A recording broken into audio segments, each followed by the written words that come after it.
নমস্কার বন্ধুরা, আশ্বাস কুকবুকে সবাইকে স্বাগত জানাই। আজকে আমি কাতলা মাছের রেজালা রেসিপি নিয়ে এসেছি।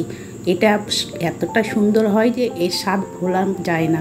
একবার খেলে না মুখে স্বাদ লেগে থাকবে। অনেকেই কিন্তু মাংস খেতে পছন্দ করেন না, তারা এইভাবে কাতলা মাছ রান্না করে খেতে পারেন। আমরা অনেক তো দই কাতলা, কাতলা মাছের কালিয়া এইসব খেয়েছি। একবার এই কাতলা মাছের রেজালা বানিয়ে খেয়ে দেখবেন স্বাদ একদম ভুলতে পারবেন না। এতটাই টেস্টি হয় খেতে আর অত্যন্ত সুস্বাদু। আমি এখানে কাতলা মাছের রেজালা বানানোর জন্য 5 পিস কাতলা মাছ নিয়ে নিয়েছি। দিয়ে মাছগুলোকে ভালো করে ধুয়ে পরিষ্কার করে নিয়েছি। এবার অল্প একটু লবণ দিয়ে দিলাম মাছগুলোর মধ্যে, দিয়ে লবণ দিয়ে ভালো করে মেখে নিচ্ছি। রেজালাতে কোনো হলুদ ব্যবহার করব না, কারণ রেজালা সাদাই হয়, তাই হলুদ দিলাম না। এবার একটা বাটির মধ্যে কিছুটা কাজু বাদাম দিলাম আর 1 চামচ দিলাম পোস্ত। এবার একটু জল দিয়ে এটা ভিজতে দেব। ভিজানোর পর কিছুক্ষণ পর এটা পেস্ট করব। ভিজলে তাড়াতাড়ি পেস্ট হয়ে যাবে, পেস্টটাও খুব সুন্দর হবে, তাই ভিজিয়ে রাখলাম। আর এদিকে দুটো পেঁয়াজ নিয়েছি, পেঁয়াজ দুটো কেটে নেব। যারা যারা আমার এই ভিডিও দেখছো, যদি ভিডিওটা ভালো লেগে থাকে তাহলে একটা লাইক করে দেবে। আর যদি কোনো নতুন বন্ধু হয়ে থাকো তাহলে আমার চ্যানেলটিকে সাবস্ক্রাইব করে দেবে। আর অন্য বন্ধুদের সাথে বেশি বেশি করে শেয়ার করে দেওয়ারও অনুরোধ রইল। এখানে আমি পেঁয়াজগুলো খুব সরু করে কাটছি না, এটা মোটামুটি মিডিয়াম সাইজ করেই কেটে নিচ্ছি। দেখো আমার দুটো পেঁয়াজই কাটা হয়ে গেল। এবার পেঁয়াজগুলো একটা বাটির মধ্যে তুলে নিলাম। তুলে নেওয়ার পর এবারে পেঁয়াজগুলোকে সবার প্রথমে সেদ্ধ করে নেব। তার জন্য গ্যাসের ওপরে একটা প্যান বসিয়ে দিয়েছি। প্যানের মধ্যে পেঁয়াজগুলো দিয়ে দিলাম আর অল্প একটু জল দিয়ে দিলাম। দিয়ে এটাকে 1 থেকে 1.5 মিনিট সময় নিয়ে পেঁয়াজগুলোকে সেদ্ধ করে নেব। আর হিটটা মিডিয়াম টু লোয়ের কাছে রেখে পেঁয়াজগুলোকে সেদ্ধ করে নিচ্ছি। পেঁয়াজগুলো এইভাবে সেদ্ধ করার ফলে পেঁয়াজগুলো অনেকটাই নরম হয়ে যাবে। দেখো পেঁয়াজগুলো সেদ্ধ করা হয়ে গেছে। এবার আমি গ্যাসের হিটটা অফ করে দেব, দিয়ে পেঁয়াজগুলোকে ঠান্ডা করতে দেব। ঠান্ডা হলে এই পেঁয়াজটা পেস্ট করে নেব, আর যে কাজু বাদাম আর পোস্তটা ভিজিয়ে রাখলাম ওটাও পেস্ট করে নেব। এবার গ্যাসের ওপর একটা কড়াই বসিয়ে দিচ্ছি। কড়াইয়ের মধ্যে কিছুটা সাদা তেল দিয়ে দিলাম। তেলটা এবার খুন্তি দিয়ে আমি কড়াইয়ের চারিপাশে এইভাবে ছড়িয়ে দিলাম। দিয়ে তেলটা গরম হলে মাছগুলো তেলের মধ্যে একে একে দিয়ে ভেজে নেব। তেলটা গরম হয়ে গেছে, আমি মাছগুলো তেলের মধ্যে দিয়ে দিচ্ছি। এখানে রেজালা করতে গেলে সাদা তেলে করলে বেশি ভালো হয়, তবে সর্ষের তেলেও করতে পারেন, কিন্তু চেষ্টা করবেন সাদা তেলেই করতে। সাদা তেলে করলে বেশি ভালো হয়। দেখুন মাছগুলো আমি কিছুক্ষণ পর আবার উল্টে দিচ্ছি।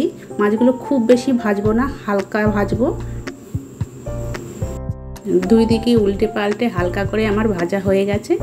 এই যে এর থেকে আর বেশি ভাজবো না। এবার মাছগুলোকে আমি তেল থেকে তুলে নিচ্ছি।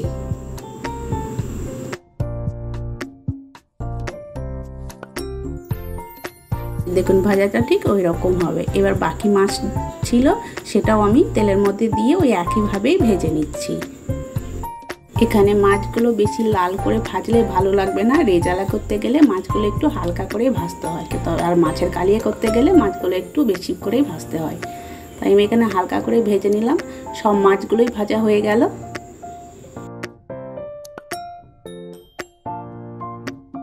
এবার ওই তেলের মধ্যে দিয়ে দিচ্ছি একটা তেজপাতা, 2টো শুকনো লঙ্কা, 1 টুকরো দারচিনি, একটা এলাচ, 2টো লবঙ্গ আর 1/2 চামচ গোলমরিচ দিলাম, আর 1/2 চামচ দিয়ে দিচ্ছি মৌরি। এরপর যে পেঁয়াজটা সেদ্ধ করে পেস্ট করে নিয়েছি, এবার ওই পেঁয়াজটা দিয়ে দিলাম।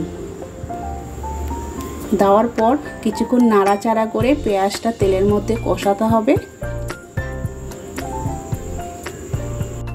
আর এই সময় আমি গ্যাসের হিটটা মিডিয়াম টু লোয়ের কাছে রেখে মশলাটা কষিয়ে নিচ্ছি।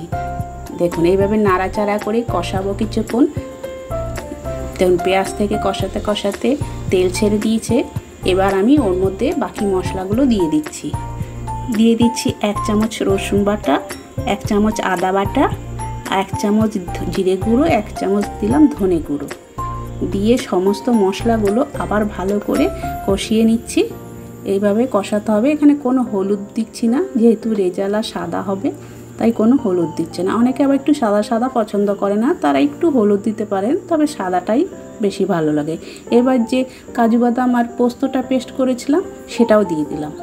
দিয়ে আবার সবগুলোর সাথে একসাথে আবার কিছুক্ষণ কষিয়ে নিচ্ছি। দেখুন কষানো হয়ে গেছে। এবার আমি ওর মধ্যে কিছুটা টক দই ফেটিয়ে রেখেছিলাম সেইটা দিয়ে দিচ্ছি। এখানে আপনারা ফ্রিজের ঠান্ডা দই সাথে সাথে ব্যবহার করবেন না, রুম টেম্পারেচারে রেখে তারপরে দইটাকে ব্যবহার করবেন। ঠান্ডা দই ব্যবহার করলে অনেক সময় দইটা কেটে যায়। দেখুন দই দেওয়ার পরও আমি কিছুক্ষণ কষানো হয়ে গেছে, তেল ছেড়ে দিয়েছি মশলা থেকে। এবার আমি ওই দইয়ের বাটি ধুয়েই জল দিয়ে দিলাম। জল দেওয়ার পর ভালো করে নাড়াচাড়া করে দিচ্ছি।